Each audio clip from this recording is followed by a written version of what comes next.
We're early. Welcome to 49ers After Dark. We're your hosts, Grant Cohn, Jessie Naylor, and it's the part of the year, the off season, where we're talking rumors, things that may or may not happen because there's been no freaking news for like a week other than coaches leaving, coaches coming in, which is cool. I mean, that's news, but I like rumors. How you doing? I'm doing fantastic, Grant. You're right. This is the time of year where things get fun. Everybody likes to talk about their dreams of who's going to be drafted, who can they trade for, and we're here for it, man. Let's get it rocking. Absolutely. But before we get into the various rumors, we have three big ones, including the Tom Brady one, which is just so thank you. Thank you for whoever brought this back.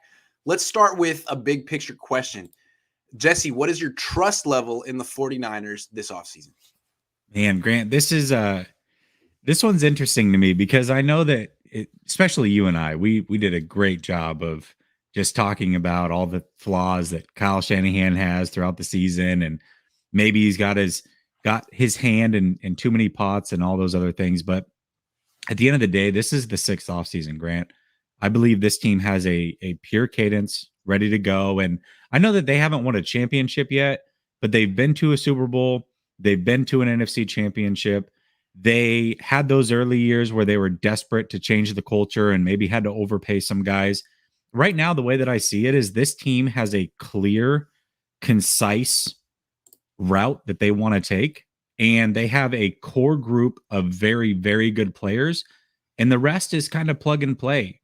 At the end of the day, if they lost really all the free agents that they have, I wouldn't panic. I wouldn't freak out. I think that they have a plan in place. And again, like I said, the most important thing is this is off season number 6. Like they know what they're doing at this point, and I really have full trust in them. It doesn't mean that they're going to be perfect, but if you look at last off season, the way that they were able to bring back pretty much everybody, we didn't expect that to happen. They did it on cheap 1-year deals for a lot of these guys, gave them prove it options, and then they were able to draft pretty well. We don't fully know until 3 years in, but I feel like they did a pretty good job. I really do. I have a lot of trust in this team and the cadence that they've got, and the core group of this organization has stayed in place. And one other thing that I want to shout out before you go is I think one person that doesn't get really any credit or kind of gets crapped on and hasn't gotten any credit for this whole thing, Jed York, man. I mean, let's be real. He was patient, or his parents were patient, either way. But the ownership group was patient when things were getting crazy. They were 3-5. They could have jumped ship. They could have fired Kyle. They could have whatever. They could have killed him in the media. They didn't do that. In fact, they gave him all extensions after 2019. They remained patient when they were struggling this year. And I think everything happens for a reason. And other organizations may not be so patient. Heck, Miami is on to a new coach that they fired Flores after 2 winning seasons, Grant. Like, this league is an impatient league. And I think that the Yorks deserve some credit for remaining patient with this group that they've got going right now. And I think it's going to pay off. I have a certain level of trust in the 49ers front office because I feel like they've learned from their mistakes. Like, I don't expect them to go out and make the D Ford mistake again. Mm-hmm. I don't expect them to make the Jalen Hurd mistake again. I don't expect them to make the Jerick McKinnon mistake again. I don't think they're going to – even the Trey Sermon mistake. Why are you trading up for a running back on day 2? What are you doing? Well, I feel like they've definitely learned from their mistakes. And the Javon Kinlaw mistake, drafting a dude who's already got an arthritic knee. What are you doing? I think I give them the benefit of the doubt because despite all those mistakes, they found a way to build what I consider the best roster in the NFL. It's just a shame that they decided to play their backup quarterback all season instead of letting their starter just chill on the. I mean, I'm just saying, but they have the best roster in the NFL. So despite a lot of misses, every team misses. They've really they hit late in the draft with undrafted free agents, and they have some amazing position coaches. Two in particular, the running back coach, and the defensive line coach. Those guys, I mean, Samson Ebukam, after watching the film, was one of the best players on the 49ers in the NFC Championship game. And he didn't even play defensive end when he came to the Niners. I mean, Chris Kosarek knows what the hell he's doing. I trust any defensive lineman the Niners pick if he's healthy. I trust because Chris Kosarek signed off. Any running back they take, I trust, unless they trade up for him or sign him in free agency. You know what I'm saying? I feel like they're gonna. I feel like I they're a pretty good front office. That's how I feel. Yeah, I agree. And like you said, they have very solid coaches. I mean, Yeah. extremely good coaches. And if they trust these guys, like if I'm going to take an edge rusher, right? And one of the first guys that I looked at was Nick Benito out of Oklahoma. If they're going to take an edge rusher, I'm just going to go to Kasirk and say, listen, we're going to take an edge rusher in round 2 or 3. You give us 3 or 4 names that you're comfortable with, and we'll make it happen. Like, I think that they should trust guys like that. Yep. And I think why this works is because there isn't a disconnect between the front office and the assistant coaches as there was with Trent Baalke and Harbaugh. Like right. These Turner is bought in, and if not telling John Lynch who to draft. Same with Chris Kosarick. So by the time the assistant coach gets the player, that's someone he wants to coach. That's someone he's excited to coach, as opposed to someone he's like, well, that doesn't fit what I'm doing. Why the hell do they give me this guy? Why don't they listen to me? How come I don't have any input? They do have input. So it's almost like a self-fulfilling prophecy of success. Yeah, absolutely. Yeah. And when you give guys like that a hand in picking these guys, then yeah, it does. It makes it a lot easier for them to coach them and want to develop them. Double R Film says Richie James, and that's it. That's the whole tweet. That's the whole comment.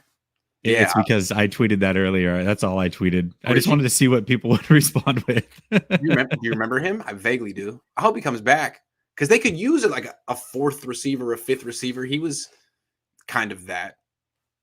The dynamic duo, my G's. How in hell do we get Tom Brady? Please explain to me. Players, God bless. Hey, God bless to you. All right, let's go right there.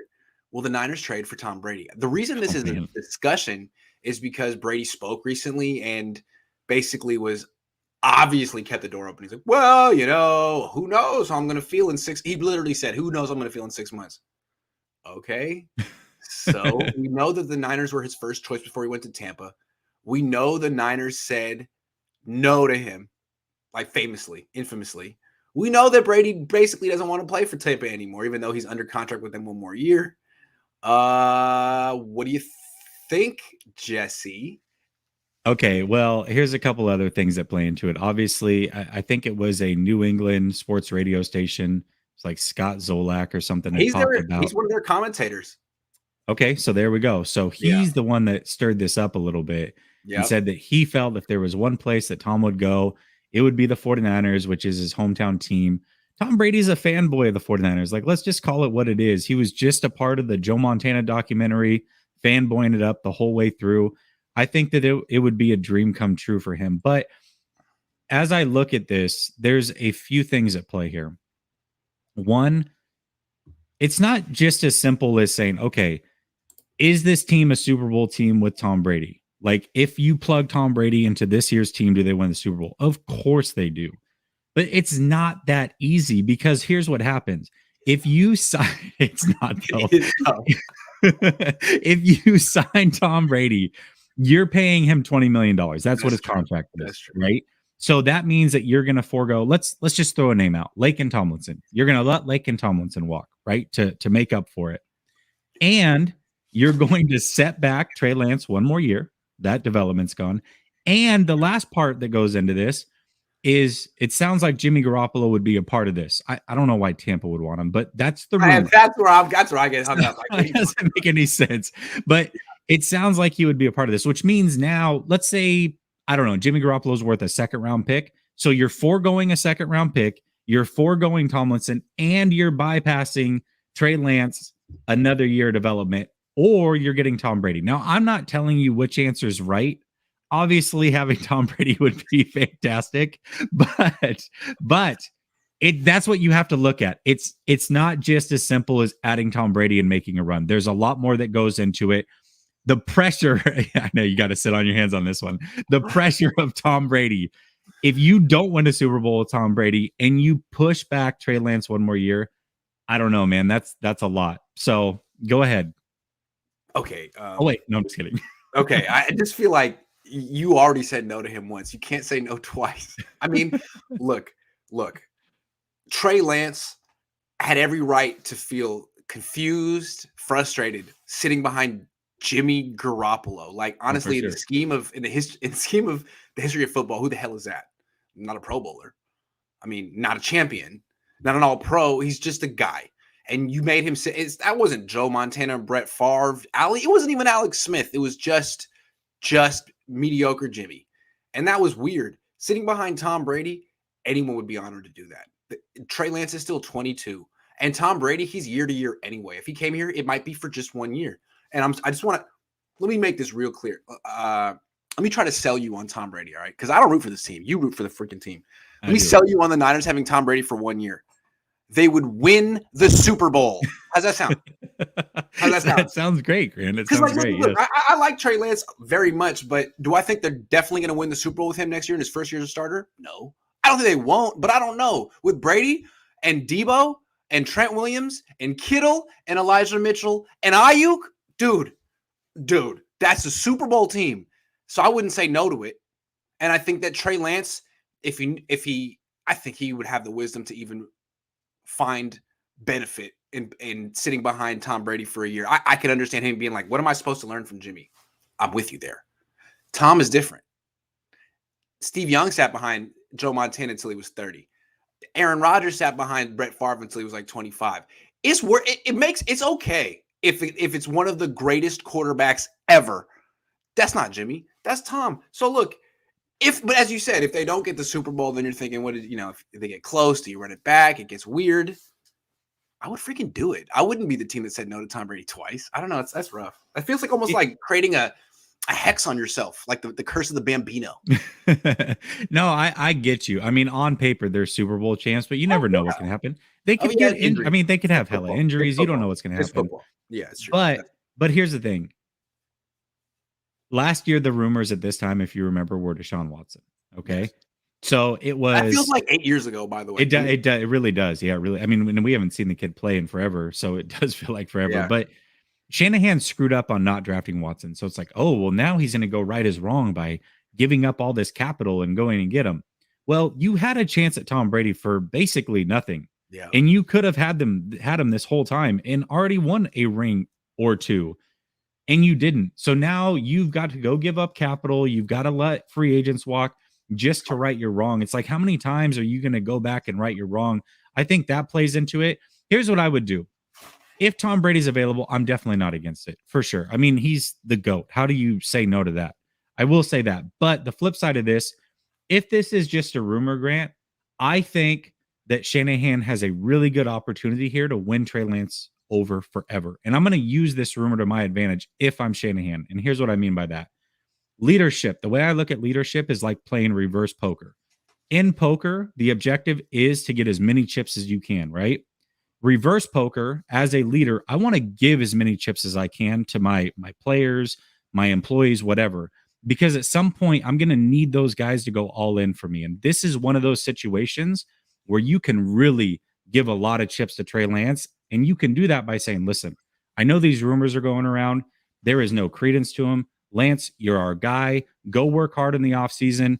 It's all you. I believe in you. And it's always going to be that way. And that's something that Trey Lance is going to remember forever and work his ass off for Kyle Shanahan. You don't do that, though, if you are, in fact, actually looking at Brady. But if you're not, I would use this to my benefit if I'm Kyle Shanahan. Okay, that was very inspirational. And that was we were just talking about what they should do. Now let's change it up. What do we think they will do? I will say what I think. If Kyle Shanahan gets wind that Tom Brady might come out of retirement only for the 49ers, I think he'd be interested. Say it like that. I think he would be interested, even though you think he shouldn't be. I think he would be. I think he would think around on my lines of not making the same mistake twice. And I think, but the question is, how do you get him? So Scott Zolak said that it could happen. Fine. He floated Jimmy G. No, dude. No, that's not it. So I just want to talk about this. If this were to happen and back channels were to connect Brady to the Niners and Kyle were to hear that this is something Brady wants to do, what's the trade chip? It's not Jimmy. It's Trey. And that's where things get really weird, right? It ain't. Bruce Arians doesn't want anything to do with Jimmy Garoppolo. He would want someone like Trey, who wants to go down the field, who's gifted. See, is that a trade you're willing to make? I don't know, man. 1 year of Tom Brady to forego like potentially 20 years of Trey Lance, 10 years. See, that's why I don't know if this could work. Because I don't think I would trade Trey Lance. But to me, that's who the Bucs would want. There's zero chance that no, you're not wrong. There's zero chance of trading Trey. Give me Trey Lance. No, zero chance. Zero chance. No, you cannot do that. The only way I would consider trading Trey Lance in this scenario, or even for Rodgers, right? That's the other one we keep hearing. The only way I would consider that is if I get a guaranteed 2 years out of those guys. And the reason that 2 years is important is because it allows you to forego those first round draft picks you gave up, right? Like if you're winning Super Bowls or competing, then it's okay. And then by the time they're done, you've got that first round draft pick back and you can kind of do it all over again. But nothing's guaranteed with Brady. He's year to year. I know 40. There's no way. No chance. Older than Kyle. So that's the thing that to me is like, yeah. Bring in Brady. Bring in Brady. How?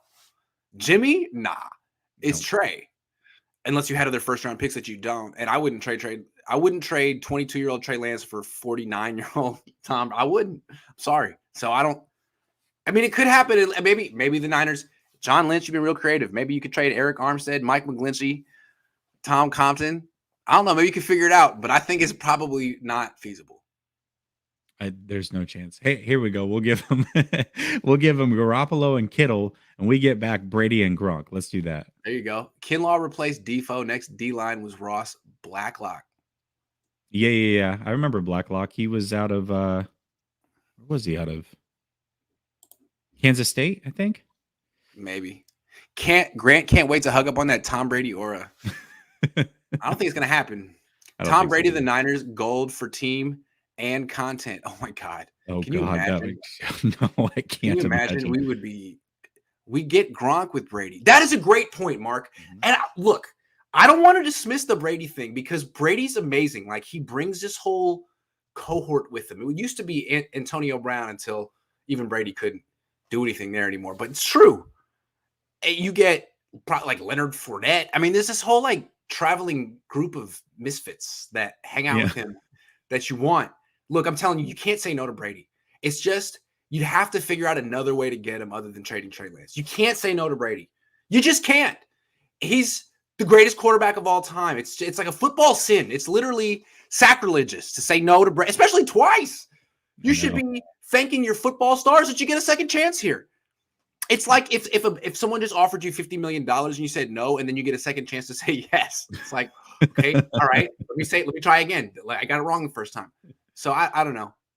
Brady's like the Oprah of quarterbacks. You get a championship. No, you get a championship. Hard to say no to that guy. They called about A-Rod. Why wouldn't they call about Tom? Agree. They said no to Tom the first time, but it was because of Jimmy Garoppolo's future.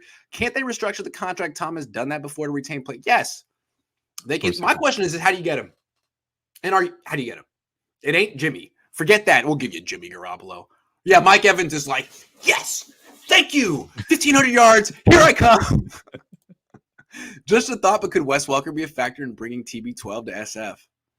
You can't trade again. I'm sure he'd love to come here. How do you get him in the door? Here's the thing is if Tom Brady really wants to play for San Francisco and he just goes to Tampa Bay, I don't think they really have much of a choice. I mean, that's fair. You get anything you want. We'll give you a fourth or we'll give you Jimmy. What do you want? You take it or leave it. Like that's what we're willing to give you. Tampa could just be like jerks about it and be like, we don't want anything. There's just no way. There's no. We'd rather have nothing than Jimmy Garoppolo. Which I get that, but there's no way they would do that because Tom Brady won them a ring. There's no way they're stopping that from happening. I just can't see it. Hey, good point. Lance is the future. We need to embrace that future. Agree. You can't say no to Brady. Me, no. I like it. Brady equals the Expendables quest for 6. Yeah. Raymond says, what's up, Raymond? Say they move up to get Lance, wronging the Mahomes Watson misses. They go get Tom when he's 2 years older. Seems like it's going to happen, fellas. I know, right? I hope they just have Lance. To me, like, it wouldn't be bad to have Lance learn for a year behind Tom Brady. There could be worse things. Now, it didn't really help Jimmy Garoppolo, but you actually have to be kind of, I'm sorry, good, smart to like pick up. I mean, just if you put a not the smartest person around someone smart and just put them in the same room, it's not going to make that person smarter by osmosis. Right. And Jimmy Garoppolo is It's an example of that. I'm sorry. Trey Lance is actually legitimately smart. I think he could. That would be a tremendously enriching experience for him. You know what's really funny is obviously there's a big group of us that was calling for Trey Lance to start all year. Yeah. And people are like, oh, the kid's just not ready and da-da-da. It's like, well, hold on. We're willing to let him sit for the right player. It's that right all player is just not relative. Jimmy. It's like saying he's not ready is like, first of all, what does ready mean? Second of all, you can't prove it. Third of all, it's the only question is he better than Jimmy? And I think yes. I thought the answer was yeah. I think Jimmy was relentlessly average and underperformed given his supporting cast. Is Trey Lance better than Tom Brady? No. I mean, obviously not. Everyone knows the answer is no. That's not controversial. What the Niners did this year was controversial. That was controversial. Jimmy hasn't even made a Pro Bowl. He went to Vegas this last week, not to play, just to say what's up to his friends who were playing. That's what Jimmy does. You have to look at this from a leverage position, and Tom has all the leverage. Tampa's two choices are no Tom or no Tom and something. That's exactly. That's a good point. It's a good point. So maybe they'll take Jimmy. God, Mike Evans. He would love that. And they may not want Jimmy. Maybe they'll take like a 4th round pick, and then you can go get whatever you want. How about a 3-way trade where the Niners trade Jimmy to the Raiders? The Raiders trade Derek Carr to Tampa, and Tampa trades Brady to the Niners. How about a 3-way? That's a great fit for all. They don't do stuff like that, but that would sound better. I think Tampa would like Derek Carr. I think the Raiders would want something with Jimmy Garoppolo if they're getting rid of Derek Carr because he's a clear upgrade over Jimmy. Josh McDaniels seems like the kind of guy who would make that swap, even though I would rather have Derek Carr than Garoppolo. Twitter got me scared. Is there a world where they don't get the offer they want for Jimmy and keep him another year, play the kid? No. That's what Mike Florio said, right? I wouldn't be surprised. Thanks, Mike. Would ruin my day. I don't care what the hell Florio says. Look at what happened with the team. All right. I get what came out was Kyle Shanahan and Lynch acting like, well, maybe we haven't made up our mind. You gave Jimmy Garoppolo an extra press conference. You have Kyle Juszczyk talking about the Pro Bowl or at the Pro Bowl. Oh, he was a great player, and I hope he lands on his feet. He's gone. He's gone. It's a done deal. He's gone. They just got to make it happen. No, there's 0% chance Jimmy's back. Oh, so Grant, Jesse, my G's. I know we talking Tom Brady, but how we go all out to bring in Kyle Fuller? I like Kyle Fuller. He's cool, but that's like a 30-year-old corner, right? Yeah. I want Kyle Fuller. Actually, he's one of the free agents I want. Slot? You can, right? I believe so. If not, Mosley can't. Somebody can. Somebody will figure it out. Like after I was really into Mosley and then watching him on film the other day, I'm like, you know what? I'm out. Not out, but like him and Thomas are the same. They play really far off. They're like Richard Sherman. They play super far off. They don't give up the big play. They try to give up touchdowns, but they just give up first downs left and right. You can run curls and comebacks at them nonstop. Now they won't get beat deep, but that's because they're playing 10 yards off. Like I don't know. I think a lot of that. I think Ambry right in your face, and he was like, "Let's go," and you couldn't beat him. That's different. Yeah.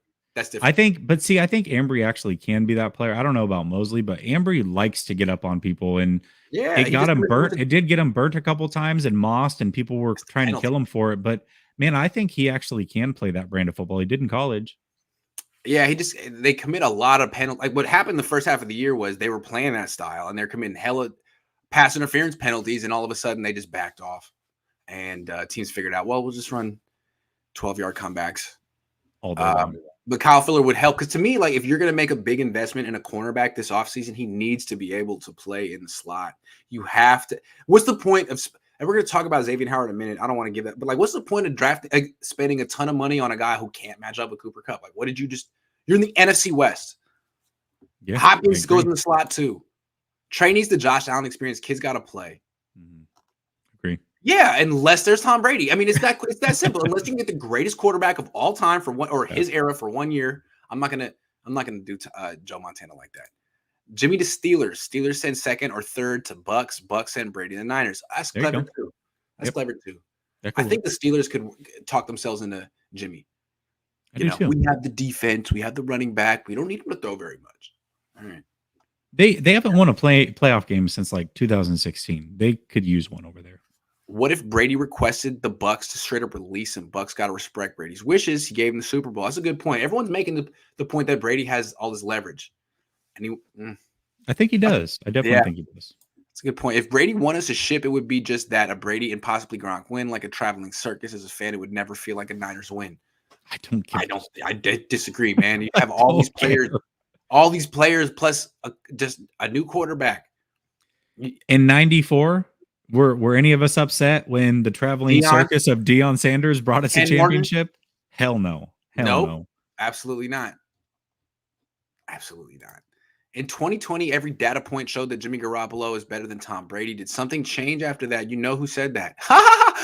Well, I mean, he was, but the spreadsheet is obsessed with EPA, which the spreadsheet doesn't even understand. But that's a measure of offensive efficiency, and it only showed that the Niners had Deebo Samuel, George Kittle, and Emmanuel Sanders, and the Patriots had freaking nothing. So, I mean, that's what happened. And then Tom Brady went to a team with weapons and won a Super Bowl. So that's what happened. How the hell? I'm sorry, but I remember 2019 and I remember wanting to move on from Jimmy, and Tom Brady was an option. And going back and watching that Titans game in the playoffs for the Patriots, Tom Brady looked really good. I don't know what the hell Shanahan, the spreadsheet, the whole front office, I have no idea what they were watching. He looked amazing. Those receivers couldn't get separation. Mohamed Sanu was their number one receiver come on, man. Yeah. What Coach B says, what quarterback ranks one spot above Jimmy, because that's all we need to win a Super Bowl. It's amazing how far we've got with backups. So well put. I like when someone can sum it all up in 2 sentences.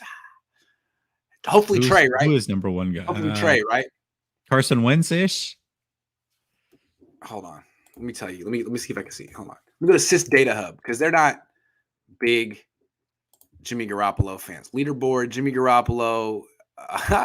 Matt Ryan was one spot ahead of him. And you know who's one spot below Jared Goff on Sys Data Hub's leaderboard? Jared Goff. I think that's about right.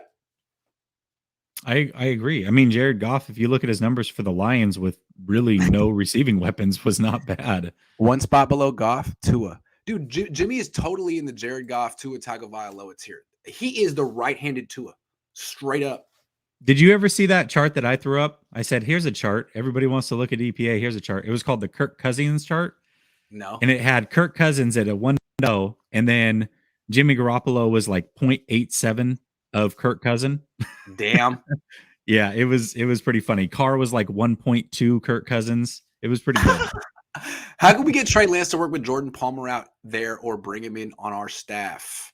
Jordan Palmer is definitely the best. I don't know. Who's he work? Do you know who he's working out with? I know he's going to be in SoCal. He might be with Jordan Palmer. I have no idea, man. I would be shocked if he I'll tell him. I'll DM Trey. I'll be like, yo, I'm on your corner, man. I'm trying to tell you. Well, here's the problem that I have, and I was talking about this earlier with someone about Jordan Palmer, actually. I think it's really hard to bring in you got to remember, Jordan Palmer has a full-on business that he owns and operates and runs. Yeah. So if you're going to bring him in as your quarterback coach, you better pay him stupid money and give him a lot of guarantees, because he's bypassing his livelihood for the next 30 plus years. Yeah. It's like, how would you get me out of the YouTube booth, man? I don't know. You'd have to make it worth my while. Jordan Palmer, he's making stupid money and he's his own boss. You don't understand. To me, like, it's great having a job and a salary and that security. I've never really had that my whole life. To me, the American dream is being your own boss. Mm-hmm. If you've never tried it, it is so choice. It's so choice. Just saying. And I feel like Jordan Palmer knows what that's all about. And he would take a lot to give up that freedom. Yep. That Niner guy says, what up, guys? I think the Steelers are going to go young at quarterback. Howell or Will. It better not be Howell. Just saying. And maybe sign a vet. Seems like they're out. I saw a tweet today in Ravens Twitter doing a prayer circle trying to, I saw that. trying to bring Jimmy to the Steelers. Trying to bring Jimmy to Pittsburgh. I can't think of any fan base that's really eager for that, and I can't think of any team that's like, oh, I hope Jimmy doesn't come to our division. It'll be really tough. I was in a Steelers space yesterday, and they were like, hell no, we don't want anything to do with Jimmy. The guy's a backup quarterback. See, to me, like, whatever team pounces on Jimmy is making a mistake. And the Steelers don't make the Steelers are a very savvy they're one of the smartest organizations in the league. So I know it fits for them, but they're not stupid. I'm sorry. Tom Brady be the only thing to suffice dumping Jimmy Guap 20-0. Here we go. The only thing I'll take a ham sandwich. If Tom went to Tampa and said take the third round from the Niners or I stay retired, why would Tampa say no? They don't get anything for saying no. They wouldn't. Everyone really put me in my place on that one. Thank you for explaining it to me. You're right. You're absolutely right. The Niners don't have to trade Trey. They got all the Jimmy to Indy. What do you mean Jimmy to Indy? Zero chance. If they want to move on from Carson, it's not going to be for Jimmy Garoppolo. I promise you. All right, let's move on because you have a call-in show after this, right? I do, yeah. Okay, I don't want to take up too much of your time because you all need to tune in after this to that. Saquon Barkley. Will the 49ers trade for Saquon Barkley? Another rumor, right? That's out there. Where did this come from? I forget what the publication was. It might have been like Giants SI. I don't remember, but I read it in multiple places. Either way, Saquon Barkley, I don't see it, man. You'd have to be out on Mitchell. You'd have to be for sure out on Mostert. You're basically saying that Sermon was a bad pick. I don't see this one. It doesn't make any sense to me. Saquon is not the same athlete that he was until he proves that he's back. This one to me is not worth it. Another injury prone guy, a guy that you'd have to pay a lot of money eventually. I don't see this one. I don't see it. I want nothing to do with Saquon Barkley on the 49ers. Yeah, I mean, he was a phenomenal player coming out of college. I thought he was one of the best, if not the best, running back prospect since LaDainian Tomlinson. I mean, or that I've ever seen. Mm-hmm. But he's torn an ACL. And here's the thing, like every running back is injury prone by the nature of the position. And they're a dime a dozen. You can find good running backs in the 6th round, as the Niners just did. So my feeling here is I don't think you should ever trade for a running back. Ever. Ever. Ever. I don't care who he is. And that's to me, like, don't do this again. This is the D Ford mistake. This is the Jerick McKinnon mistake. You have a good running back. You have Elijah Mitchell, who's really good. You have Trey Sermon, who I like and was never really given a chance. And you invested in big. You traded up for him. You also have JaMychal Hasty. And you have the next 6th round pick that Bobby Turner's going to pick out for you. Like, you don't do this, man, because give up a 3rd round pick and you extend them. And then you're disappointed because, it seems like injury prone players don't really bounce back on your team with your staff. Nah, it's a running back. No, to get the next Saquon Barkley. No. Yeah, I'm fully out on this one. I wish him the luck. All the luck in the world. I think he was a great player when he was healthy. We'll see if he can ever bounce back, but not for the 49ers. It's like the Giants don't want him, and you do? Why do you think you know the situation? Why do you think you know him better than they do? It's like the D Ford thing. The Chiefs are like, we're out. And the Niners are like, got it. Oh, opportunity. Like, no, they're telling you he's damaged goods. If he wasn't damaged goods, the Giants would keep him. They spent a 1st round pick on him. So, yeah, I agree. No, there's no way. I'm not bringing it. Say no chance. Running back is way down the list of needs for the Niners. Just sign 2 more guys as undrafted free agents. Mm-hmm. Fan bases talk negatively about Wentz and Darnold, but they fetched good draft choices. I actually like Wentz, so I don't really talk negatively about him. But yeah, fan bases do. They did. But also at the same time, how that worked out for the Panthers. Exactly. That's what I'm saying is I think that's great. And maybe you can parlay that into something for Jimmy, but that was last year. And I think people might be learning from their lessons. You don't trade that much for mediocre quarterbacks. It was a bad move, both teams. Will the 49ers trade for Xavien Howard, cornerback, Miami Dolphins? Really good cornerback, has intercepted a lot of passes. Big dude. I think it's who Ambry Thomas said he aspires to be. Mm-hmm. Xavien Howard. This is one that I actually think could happen for multiple reasons. One, Xavien Howard was unhappy last year. They had to pay him a little bit more just to keep him there and keep him quiet. And I think there's a chance that he's going to want to be reworked. He's now playing for a team that you just sent one of your coaches to. And I think there are multiple players on the 49ers that maybe their new coaching staff would be interested in as a part of a deal. Maybe they want a Mike McGlinchey. Maybe they Oh, want to Dre. Maybe they want to Dre straight Greenlaw. up, Maybe straight up. maybe they want a Dre Greenlaw. Maybe they want a Jimmy Garoppolo. I don't know, but I think that this one might actually have legs. And out of the 3 trades, I think this one's the most realistic. And I think this is one that I would do in a heartbeat if you can make the pieces work for sure. Xavien Howard he's a top level corner. You had Xavien Howard on this team, you could probably are in the Super Bowl right now if he was on this team. Xavien Howard is a hell of a player. He's making $16 million a year. He's 29. He signed through 3 more seasons. You're gonna have to restructure to make him happy. He had 5 picks last year. He had 10 picks the year before. Okay. Okay. Hold on. Where was his? He gave up a 72 quarterback rating this year and a 48 last. Yeah. Okay. He's freaking really, really, really good. But my only thing is, he's almost 30 and he doesn't cover the slot. And I'm just saying, as a team in the NFC West, you might want to prioritize someone who can cover the slot because, like, the nice thing about the Rams having Jalen Ramsey is they can literally play him wherever the hell they want. And if the Niners felt they could do that with Xavien Howard, great. But if you can't, if he's just an upgrade over Ambry Thomas outside, that doesn't really help you against the Rams or against the I've got to trade for you, Cardinals, because Hopkins a monster in the slot. So great player. And maybe if you have him on the outside, you can just double everyone in the slot. Maybe there are things you could do.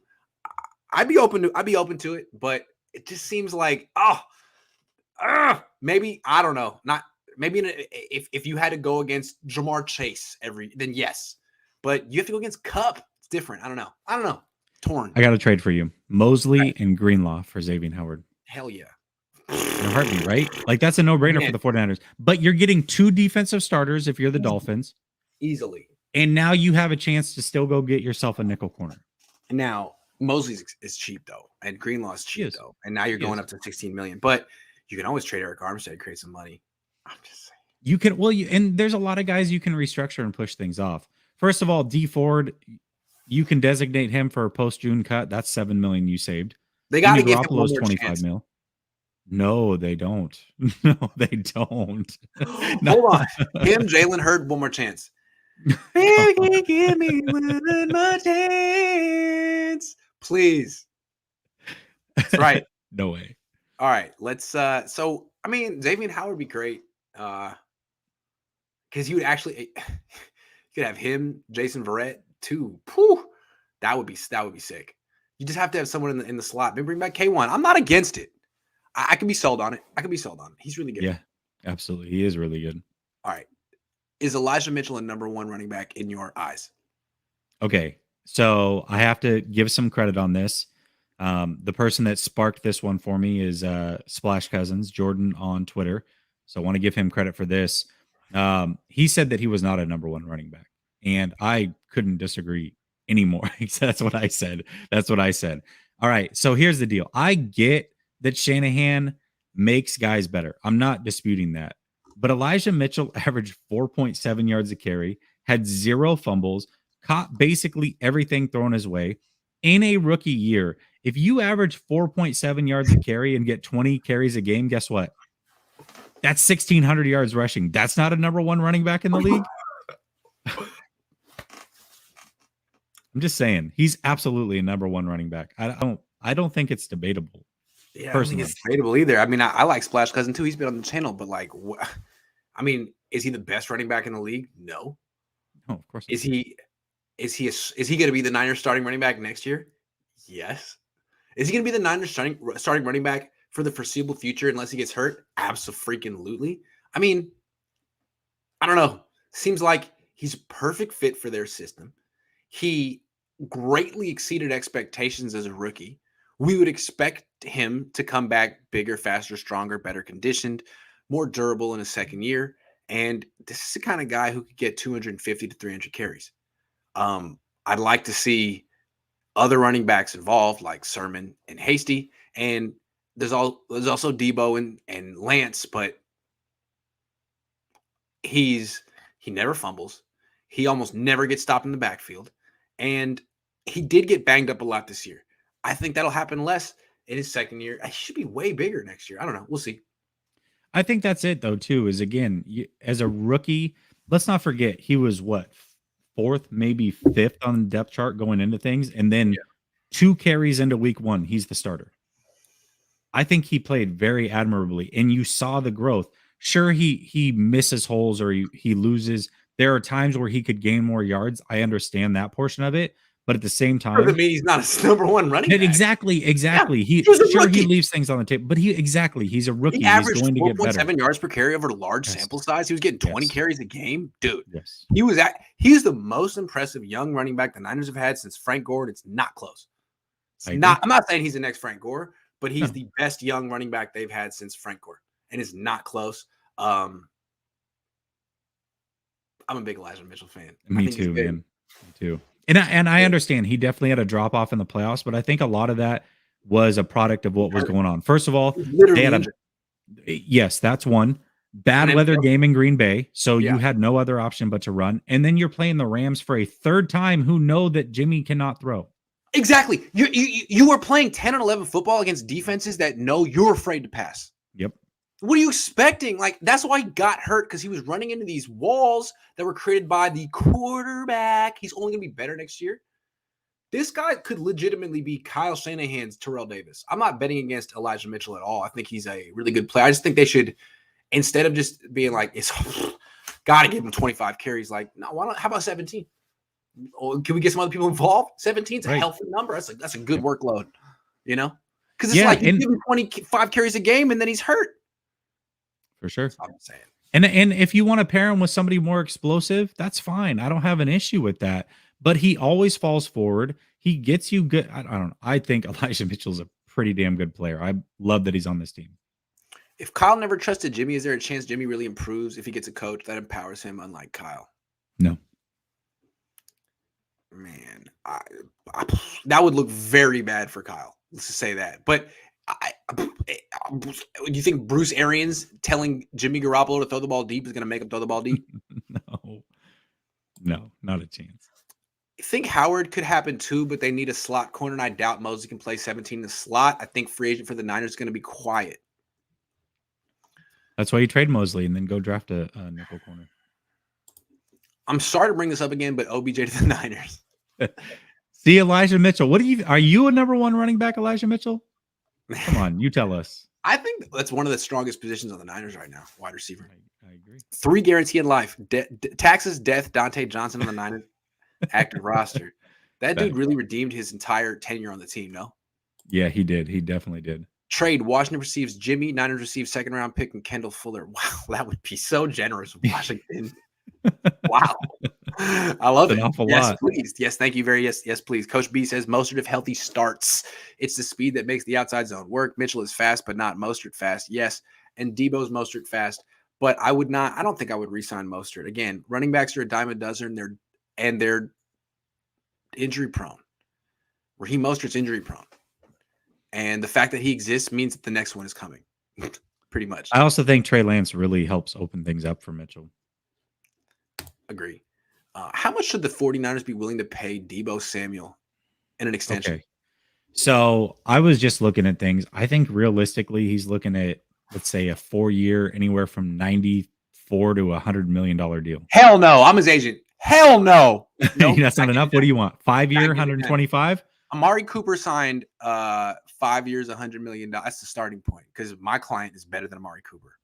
Would you disagree? So 4-year, 100 mil is obviously more than 5-year, 100 mil. So you want 5, 125? It was 25 million. That's what Amari signed for. Yeah, I forget. Yeah, no, 25 million is the starting point for Deebo Samuel. So what? 5-year, 125? He's looking at something big like that, and that's a lot of money, man. That's don't you dare try to use him playing running back against him. Don't you dare. My client was doing your team a service. He made you better. You're lucky for that. Yeah, listen, I agree with you. I think they have to pay Deebo that. Yeah. But they have to be first. I think that's the biggest thing with Deebo. You have to be first. You have to pay him before guys like Adams and Kupp, McLaurin, AJ Brown, DK Metcalf, before these guys get paid, because one of them is like 26 million per, 27 million per. I mean, Hopkins is getting 27 million per as a 2-year deal. He is. But it was a 2-year deal. So I think it's Bring Deebo realistic to back, expect yeah. 25 plus million, like a 5-year 125 or 4-year 100, like 80 million guaranteed or 70 million. It's going to be something big like that, but I think it's worth it. I think they just have to be first to market, because the longer you wait on this one, you end up paying them 30 million a year if you wait, I don't know, a couple extra months. Like, they got to get this deal done ASAP, immediately. And I think that they can get it done. I think Deebo is probably willing to get it done, wants to get it done. Luckily for them, I don't think he's going to squabble too much, as long as they make him the highest paid guy right now. And everybody else can push that number down for you over the next couple of years. But I think he's worth it, Grant. There's no way you can't pay Deebo at this point. Like, he's just he's the best player in the league, like Yeah. overall football player in the league right now. Yeah. Everyone loves Cooper Kupp, great player, but you put Deebo on the Rams right now, Oh God. and the offense is going through him. No, I mean, thank you very much, Cooper Kupp and Odell Beckham Jr., but it's Deebo. And Sean McVay's not stupid. No. All right, last topic. Why the Jets and Dolphins salary cap impacts the 49ers. They have a lot of cap space, and they have a couple of coaches that used to be here, know the players here, might be in the market for some of the Niners free agents. Absolutely. Yeah.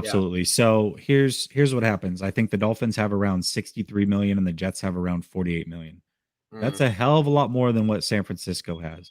You already saw the Dolphins, take a coach in Embry and give him the same position that he had with the 49ers. They clearly have a comfortability level with 49ers players and coaches. And at the very least, it's going to make it harder on the 49ers, even if they retain guys like DJ Jones or Lake and Tomlinson. Those teams right there, specifically Mostert, Jaquiski Tart, those teams right there could drive that price up for you. So even if you are wanting to re-sign these guys, they may push you out of the market and bully you out because they just simply have more money. And that's something that the 49ers have to be prepared for. We talked about it to start the show. How confident are we in this front office to make the right moves? This is one of the things that I think they have to be ready for. They have to have an ace up their sleeve and be willing to walk out of negotiations, let those guys who seem like big contributors leave and bring in replacements, because I think that that's a very strong possibility this offseason, more than even what it was last offseason. I think we had a thought maybe the Jets would do it last offseason. They needed a year to kind of get established there. Miami's ready to win now. The Jets are now in a better place. I think this is extremely important for the 49ers to understand that this is a big possibility and have an answer to it. Yeah, and it's interesting and a little counterintuitive. Like, remember last year, Robert Saleh went to the Jets, and we were thinking, man, he's going to take Tart, he's going to take Barrett, he's going to take K1. Nope. Who'd he take? Remember? I don't remember. Tevin Coleman. Oh yeah, I did take Tevin Coleman. Freaking right. Tevin Coleman. So the way I look at it is like, perhaps from Saleh's perspective, he doesn't need to bring defensive players with him. I mean, he picked the defensive player. He can spot defensive players. He can get the next defensive players. What he needs is some of Kyle's guys on offense, like, because that's not his expertise at all. So Tevin Coleman is someone that's attractive to him. John Benton, the offensive line coach, someone is attractive to him, but to Kyle, those people are extremely replaceable. So I'm trying to think, that means, if there's any Lake and Tomlinson, maybe the Jets. Now I look at the Dolphins. They have the offensive coordinator, Mike McDaniel. Maybe he's the opposite. Maybe he's thinking like, I don't need Lakin. I don't need Raheem Mostert. Like I can find the next one. What I need is freaking Arden Key. Mm-hmm. I need DJ Jones. I need those. I need K1. I need Tart, because what do I know about defense? I need some solid guys. Possible. Miami. Yeah, I think that's a big possibility this offseason. So also, if I were Tart and K1 and you're about to sign these 1 year kind of small deals, go to Florida, man. There's no state tax. It's a very good point. It's Florida. Right. It's much cheaper to live in Florida. Trust me. It's much cheaper to live here. Yeah. Yeah, I agree with you, man. Doesn't get better than that. So yeah, I think that it's definitely something to look out for sure. And those teams have a ton of money, 50 million and 63. That's a lot of money, man. They can overpay for a lot of these guys. They can basically poach whoever they want from the 49ers. It's just, well, think about it. We just talked about, so the 49ers are going into season 6, but remember the first 2 years they overspent on guys to get their culture built. That's exactly what you could see a Saleh and a McDaniels doing. Like, they're trying to build a culture. Like so bring in guys who know your culture. Overpay them a little bit. Exactly. Yeah. Uh-oh. Well, at least the Niners have Tom Brady coming in. All right, everyone, thanks. No, hold on. We got a couple more. Pay Deebo whatever he wants. Make him partial owner of the team if he wants. Yeah, just give him like a lifetime sponsorship from Levi's. Yeah, there we go. Tom Brady he's wearing Old Spice stuff, so there we go. They got like 11 people correcting me on this one. Thank you. You're right. He controls his freight. Trade me or I quit. You right. Yeah, but can't the Bucs say, like, look, anyone but Jimmy? We love each other. We're not doing this. For sure. Yeah, they could. They could say we just want a late round pick instead. All right, everyone. That's the show. I want you to everyone to tune in to Jesse's call-in show right after this. And then tomorrow morning, 9 a.m. Pacific, me and Eric Crocker, we're going to be doing a weekly show on Thursdays. Thursday morning. I'm excited to have Eric. Eric's a freaking legend in the league. Man. Built his social media presence up from the ground up way before any of us. He's the OG. Y'all know who he is. So he'll be here tomorrow. Watch. Crocker's awesome. I'm excited to watch you two together. I think it's going to be very dynamic. I think you've had him on the show once or twice. It was definitely worth watching then. Yeah. But being a weekly show, that's incredible. Definitely tune into that. And yeah, tune over to Last Second Sports. 25 minutes. We're going to do a call in and we're doing a mock draft. So if you want to call in and make picks, tonight's the night. Tune in. Cool. Make sure you watch that. I'll see you guys tomorrow morning. Take care.